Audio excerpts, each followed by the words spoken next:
A strong 7.1 magnitude earthquake has rocked southwestern Japan, triggering tsunami advisories in certain areas. There have been reports of limited damage, but authorities are still assessing the situation. According to the U.S. Geological Survey, the first quake with magnitude 6.9 jolted the island of Kyushu at around 4:40 p.m. local time.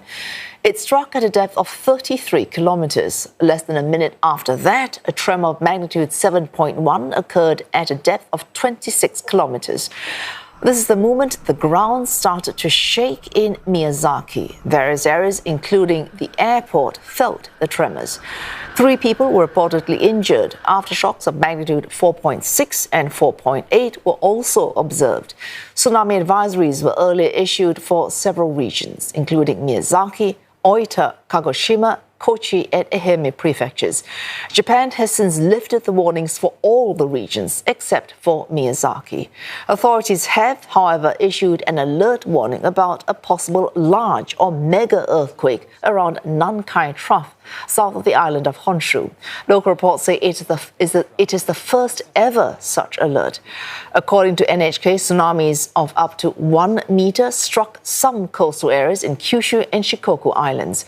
Waves as high as 50 centimeters were reportedly seen in Miyazaki. There have been no reports of abnormalities at the Sendai nuclear power plant, which is situated about 100 kilometers away. Kyoto News Agency says the Kyushu Shinkansen bullet train service has resumed operations after it was halted in the aftermath of the quake. Japan's Prime Minister's office, meantime, has set up an emergency task force. The chief cabinet secretary says the government is checking for damage and casualties and is warning of further aftershocks. 国民の皆様におかれましては、引き続き震度6弱程度の地震の発生に注意をいただくとともに、揺れの強かった地域にお住まいの皆様は、自治体の避難情報のほか、テレビ、ラジオ、インターネットなどの情報にも注意しつつ行動いただくようお願いをいたします。Michiyo Ishida joins us now live from Tokyo. Michiyo, a press conference has just been held. What do authorities mean when they talk about a gigantic earthquake warning?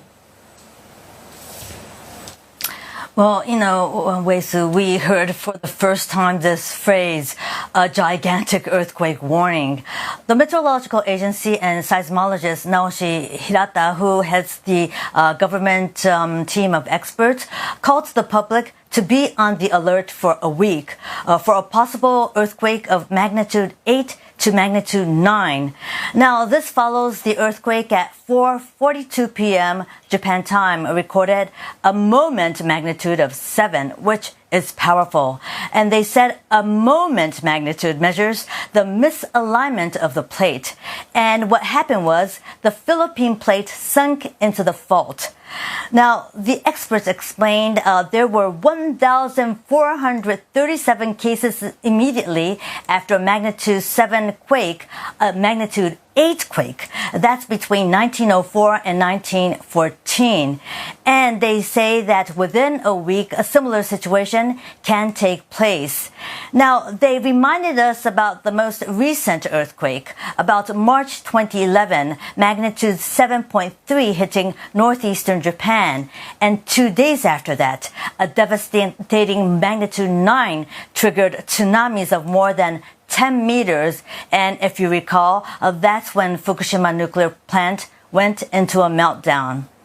Now, Prime Minister Fumio Kishida spoke this evening to reporters, and he called for the public to follow information disseminated from the Japanese government. He also called for the public to prepare to mitigate disaster, to be able to evacuate immediately, and be careful of fake news.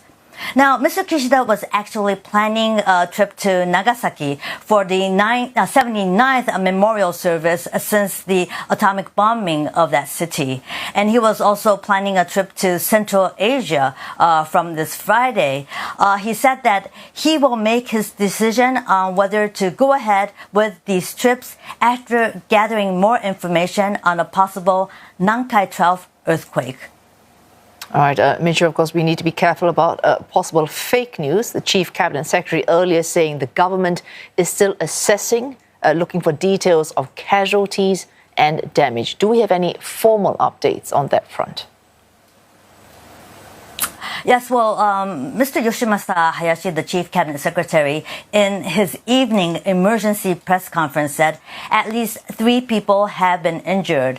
And he has heard reports of collapsed homes. There are railway lines suspended, major roads closed, and some roads collapsed. And we heard that Miyazaki Airport and Miyazaki Prefecture has suspended flights to check its runways. There could be more damage in the countryside where people have difficulty accessing. But the immediate concern now in Japan is to prepare for the possible worst-case scenario. We are hearing that fire departments around Japan have already been alerted to stand by. Thanks, Michiyo Ishida reporting live to us there from Tokyo.